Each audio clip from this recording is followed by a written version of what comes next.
Hello, everybody. This is Sheila Kumar Hay of Ecstatic Birth, and I'm so excited for today's conversation to transform birth. I'm here today with Aurora Sunu, who is a pelvic floor specialist, a pelvic health specialist, a yoni steamer, and a holistic sex coach. Hi, Aurora. Hey, it's beautiful to be here. Thank you. So I'm so happy that you're here. Just to give you all some background, I met Aurora. We're both currently doing a training with Layla Martin to become love, sex, and relationship coaches. And I was on a business call and getting some advice on ecstatic birth and ways that I could get my message out, more effectively. And in the chat, all these women were like, pleasurable birth? Like, what? What are you talking about? And, there were a couple of women, they're like, yeah, it's true. I've had this experience.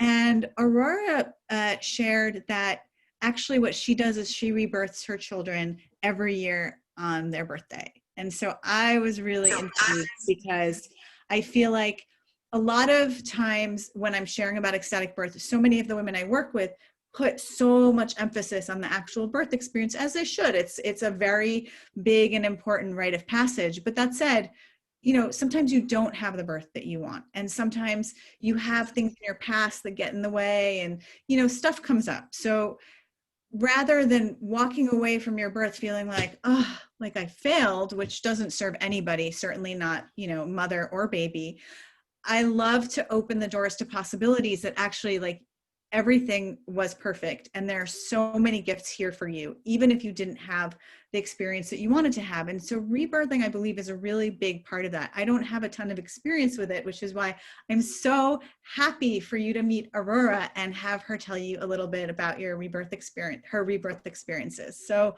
Aurora, why don't we start right there? If you could just tell us a little bit about yourself and how you started doing this rebirth for your children.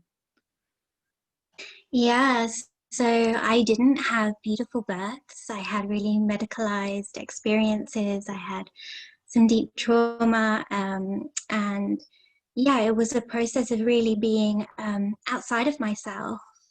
And as I began to heal what was going on in my life and my experience, my body, rebelonging to myself, rebelonging to connection, I began to realize that I could imagine, I could be a gleaner of stories, a mythic journeyer, and find something transformational and new and possible and healing. And so part of that for me really was about what was my desire in the birth that I wanted to have, that I wanted to be a gift for my children. And then slowly, this so gently, fiercely, but slow, I began to tender that and to create and vision what that would be. And so, yeah, and then little by little, seeds began to grow into what is now my rebirthing experience. And each year I rebirth my children. I envision them coming in first, like the implantation, grow them, swell their tiny self, their baby self. And now my eldest will be 14 in February. And at each point, as I've developed and grown and been a pilgrim of my own healing, I believe that I found new beginnings constantly, and birth has become something that is perpetual poetry. It's become something that is emotion. Yeah. I love that perpetual poetry. One of the things that I talk about a lot within the ecstatic birth community is how we're always rebirthing. We're always birthing. We're always rebirthing. We're rebirthing ourselves. Every day is a rebirth. Like every creation is a birth. All your desires, like how do you come into relation to that, to birth those with pleasure? And so I love what you're sharing about having that rebirth, that like really honoring of your relationship of your child and consciously creating that rebirth every year. So what does it actually look like? Are you deep in meditation, or what are you doing when you're rebirthing? Yeah, so I really want to speak first to this kind of slow tendering. what I have now, what I'm like envisioning for February for my eldest son, is like this beautiful thing. Back in when I was beginning this process, it was really about the smallness. It was really about the little offerings to create what I now have. But what it looks like for me is really coming into connection and belonging. And so I have found for myself that creating an experience with my environment is super important, to have an internal environment that feels safe and giving and loving. So right now I take ash from my fire and I create a wheel around a sacred tree in my garden, a silver birch, lady of the forest. And I sit and I vision quest in this circle, and I accept my baby, my birth, my child, and then I allow that to move in me, to dance, for them to imagine themselves new and returned again and again. And I think about, and I will do a womb clearing. And I think that one of the things that came through for me, actually, as to how I arrived at a full kind of ceremony, a ritual, was that I had a womb process where I was envisioning my children in the womb. And I saw one of my sons when a tiny, tiny baby, and then these big, fat, plump cheeks. And then he was grown again into like a sharper edge, a strength of jaw. And I realized that all of these beings, the same person, but all of them lived, they coexist in eternal beginnings, in eternal moments. And I think that's when I really realized that, like, isn't that a gift on somebody's birth to hold and tend to that So again and beautiful. again? Yeah. So are your children with you when you're doing this? Sometimes.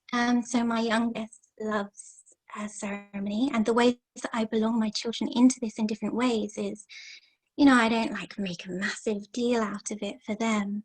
But one of the ways that this works is that each of them have been given animal totems for their birth, and they help create the circle.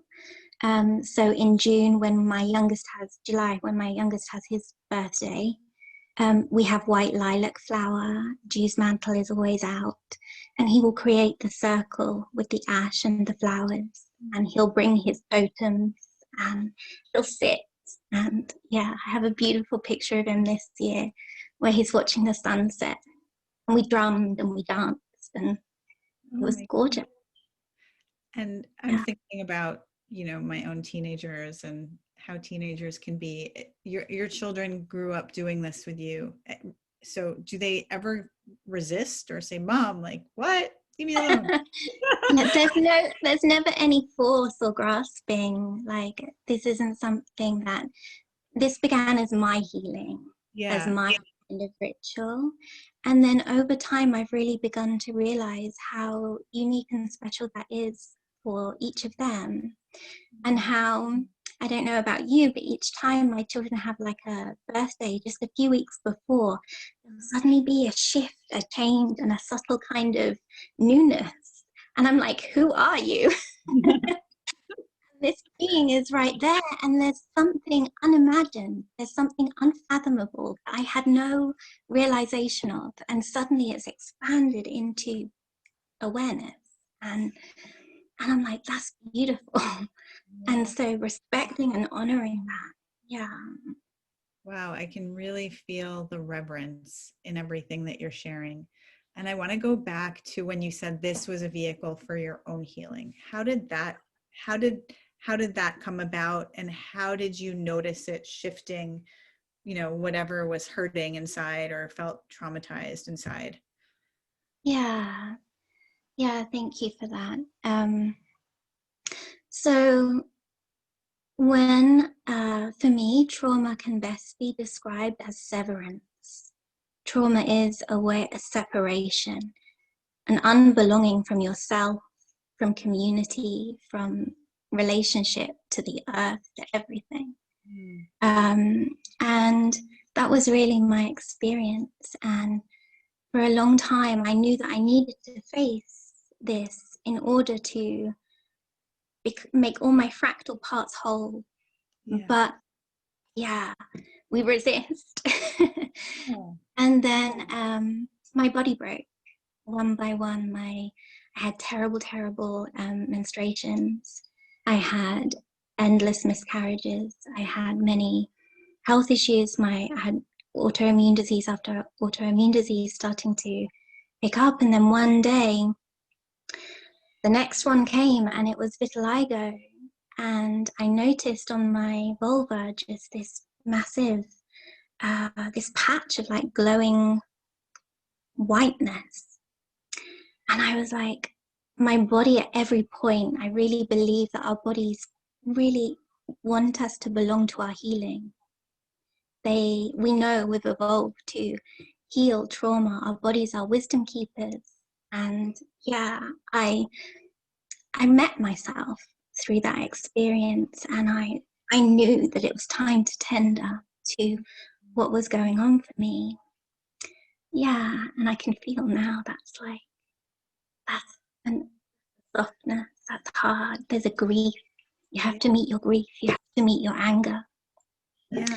In terms of, yeah, and in terms of birth, what that meant for me was that trauma also, there are many women who do not experience the birth that they would wish for, because when you have no ownership of your voice, when you have autoimmune diseases, when you have other things going on, when you don't know how to state your boundaries of yes or no, when gynecology appointments and midwifery appointments are re-traumatizing, you are unbelonged time and time over. Yeah. And so these experiences were about my own, coming back to self, coming into healing. I've totally forgotten what your question was. It doesn't matter because I'm so hanging on the edge of your every word. Yeah. So this feeling, I love how you describe trauma. It's a severance from self, and it's a severance from your environment and your earth. And so starting to come back in relationship with yourself, with your body, with the earth. What did it actually like? So you had this beautiful moment where you knew it was time. You had been holding so much from your past and in your body. And so you knew it was time to start really going inward and doing that healing work. How did you take your next step? Like, how were you guided? I'm just thinking of all these women that, myself included, after my first birth, felt really traumatized. And I really felt what you shared, where it was like, I was like out of my body. It just felt like, like I had and how does somebody like that start like listening now, being so inspired by what you're sharing?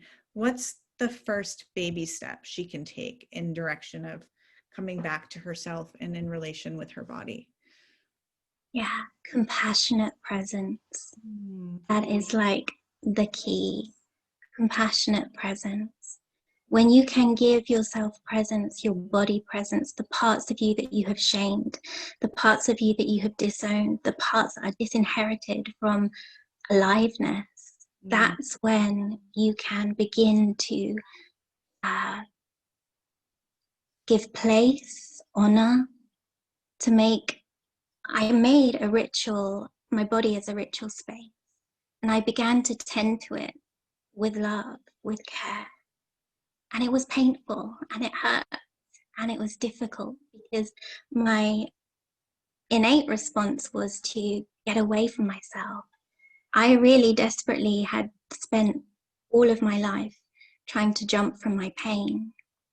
So meeting that pain, really the first thing was compassionate presence for all that is, whether that be that deep grief, whether it be the anger that you need to meet, whether it be, so for me, another way that I did that was with environment, and I began to swallow the moons.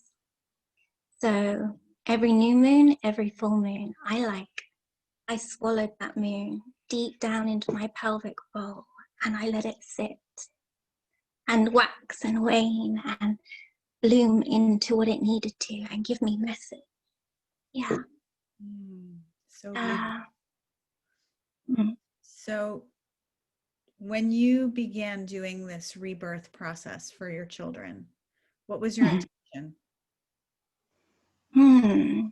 Yeah, my intention was, so one of the things that had really upset me with my first Bubba's birth was that we were separated for 3 days. My placenta had completely packed in, and you know, I had imagined this beautiful lotus birth and all these different things, and it just wasn't happening. And so my intention really was to connect with my son from that beginning.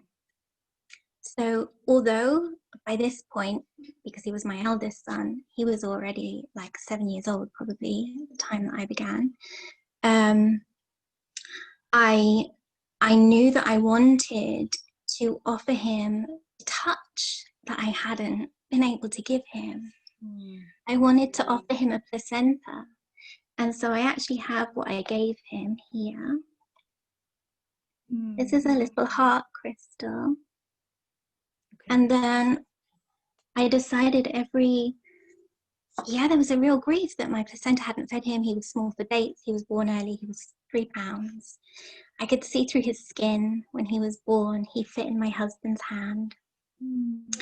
And he was just, undernourished. And the guilt, the shame that I felt from that was extraordinary. And so this little heart has become a way of tending dreams. And I gave it to each of my children. They have it at night time and they fill it with something for their dreams. And then every year we bury it. They each have a tree. My eldest son is a rowan tree. And each year at their birth, we make a little sack and we put herbs or things that are special to them.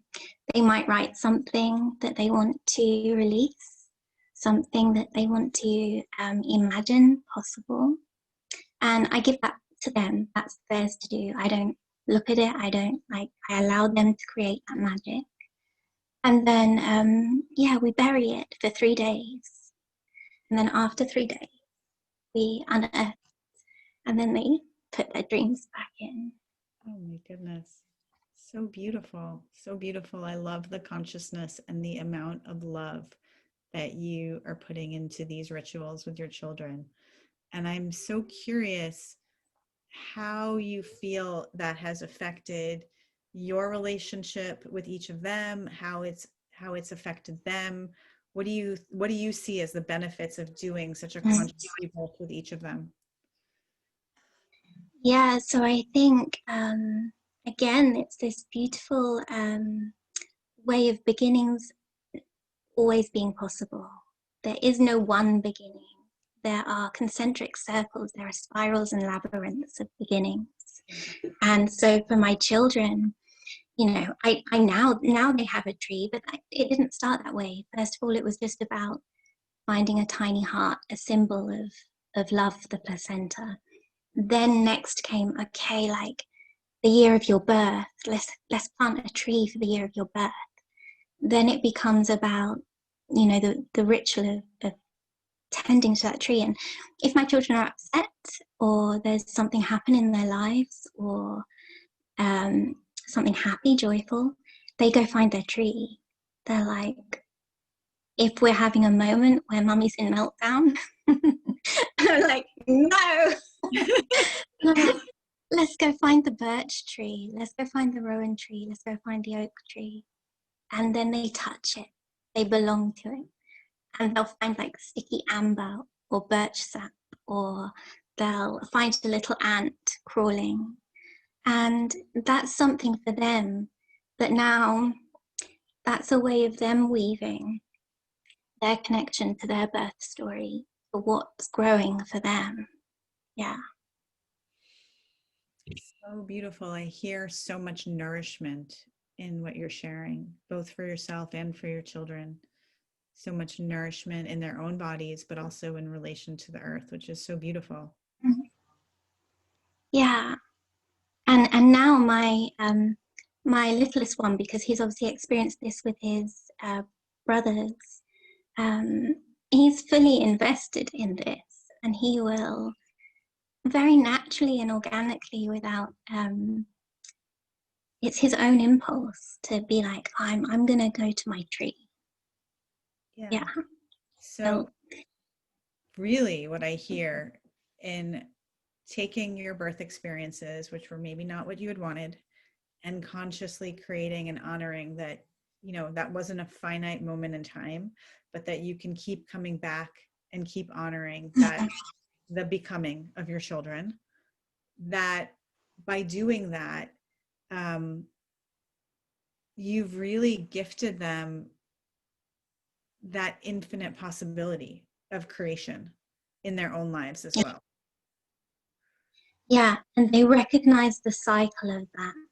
They begin to understand the seasons of that, and they can experience that becoming in landscape, like in real physical form, in an embodied way. And when they need a new beginning because of something emotional, because of something that may have happened, or they know how to like ask within, how to find it without. And I think that's the birth that still continues. That's so beautiful.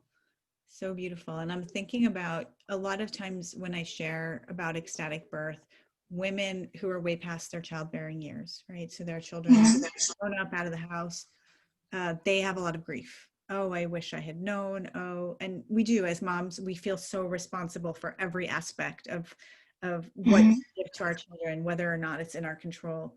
So I hear a lot of grief about, oh, even my own mother, I was drugged and I didn't see you. And so for somebody who doesn't necessarily have her children in the house anymore, but might be holding some of that, what do you recommend? Well, for myself, I have an altar where I keep my children's totems. They have like little animal totems and things, and I have, and so I create an external space, and then I create an altar internally. Your body is your ritual space. And I deeply believe that when a woman can own her pelvic bowl, when she can belong herself to her body, or their self to their like beingness, then that's how you continue to create.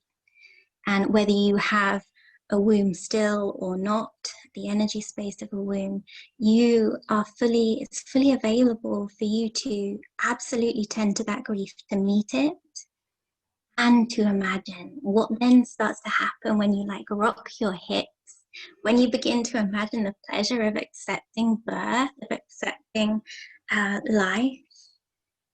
It's continual, and I think that's when, even if children are long gone doing their own thing in the world, I'm pretty sure I'm still going to bear down on the earth and birth them every single year. Yeah. Oh, so inspiring to hear about this, Aurora. Thank you so much for sharing. And I know that you have this whole other world of expertise around pelvic steaming. And, you know, we were talking about, we should probably just have you on another time to really delve into that. But do you want to share just a few tidbits just to whet our appetites? Because I'm so curious. Ooh.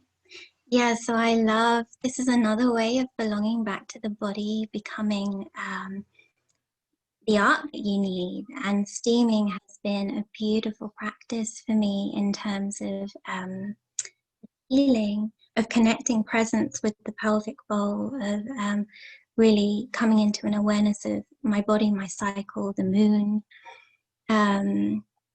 It's a beautiful practice, and it's something that I'd be really excited to share another time. I just wanted to say as well that I could become a gleaner of stories, And that's what steaming is. Like when I mix a pot of my herbs and I'm like, oh, a dash of this, a dash of that. And I feel like a, love child of Harry Potter's world or something. But it's just so hopeful. Become a gleaner of stories, become a gleaner of things to put in the pot and steam them. Let them circulate, because that's how you then rebelong. Each time I hear somebody's birth story that is just beautiful, that goes in my pot. I'm like, oh, let me dig a little hole for that and seed it and then recreate it, because that's possible, that's hopeful, and it's joy. Yeah.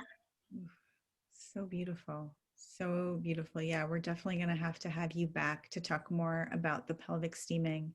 But what I really want to highlight about this talk, and what I find so moving about everything that you shared, is there's so much presence in everything that you're doing. You're really taking the time to connect to the body, to feel, to bring your full presence forward.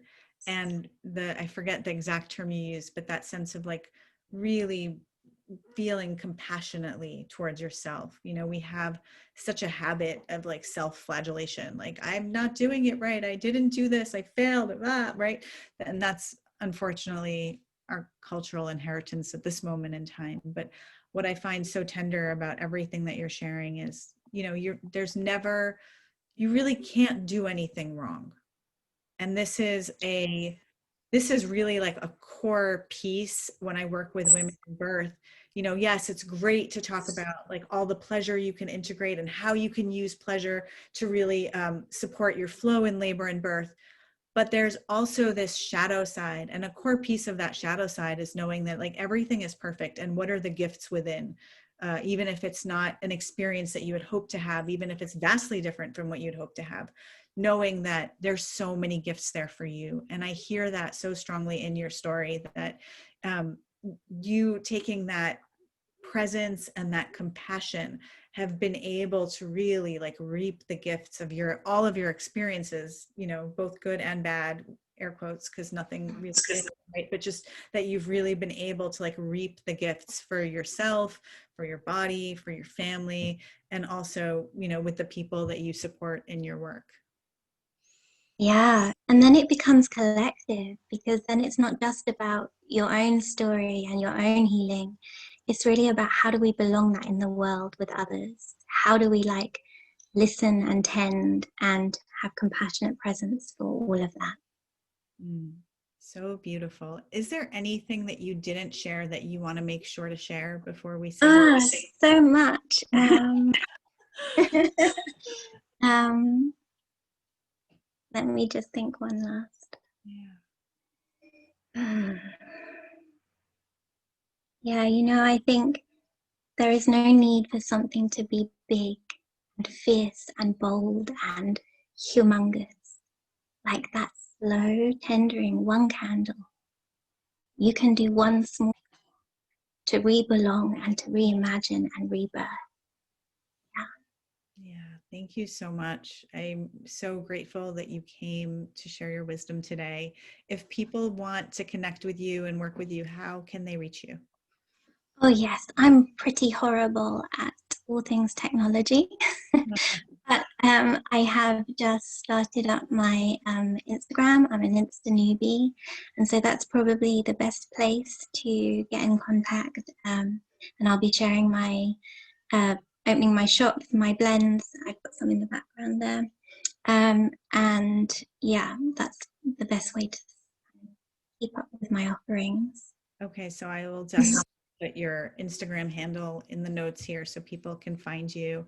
And I just wanted to let everybody know that within the next few weeks, I'm also going to open registration for the Ecstatic Goddess program, which is very much in line with this conversation, because in that program, you may not be birthing your babies, but you're birthing your metaphorical babies, your soul's creations, your dreams and desires. And so how do you use the wisdom of ecstatic birth, those places that we have to reclaim in order to birth our babies with pleasure? How do you use that wisdom to birth your soul's creations with pleasure? So I will put the link down below as well. Join the wait list so that you can get all the info on that as that comes up.